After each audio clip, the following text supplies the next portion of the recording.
Kingdom Under Fire series first took to the battlefield on the original Xbox, adding the tactical troop command of a real-time strategy game on top of the hero-driven hack-and-slash action of the Dynasty Warriors series. After a semi-sequel, an action RPG spin-off, and a few years of silence, a proper sequel is on the way with Kingdom Under Fire 2, although MMO elements add an additional layer of intrigue and interest.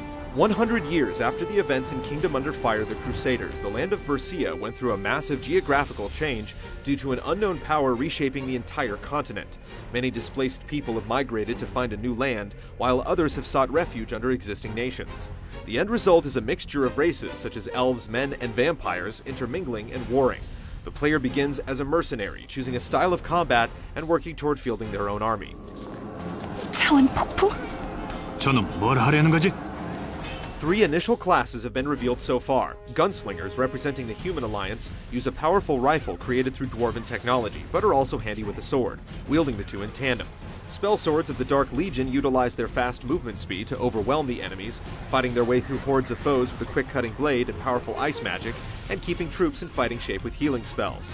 Finally, Berserkers practice the brute force approach, using a greatsword and darkfire on behalf of the interdimensional invaders known as the Enkablasians.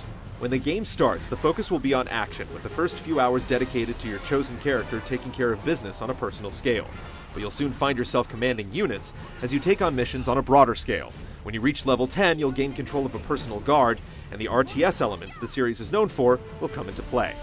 In battle, you'll be able to toggle between 2 different camera views.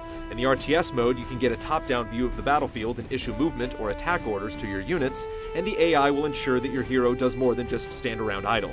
Of course, to take full advantage of your hero's battlefield prowess, you can switch to the close view and get right into the fray.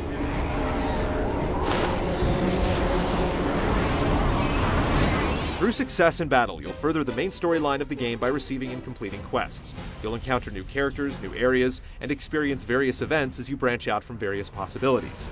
In addition to its typical large-scale battles where up to 10 other human players can be involved, you'll also find zones in which you enter with a single hero and fight against comparatively smaller numbers of enemies in an experience that's similar to an action RPG.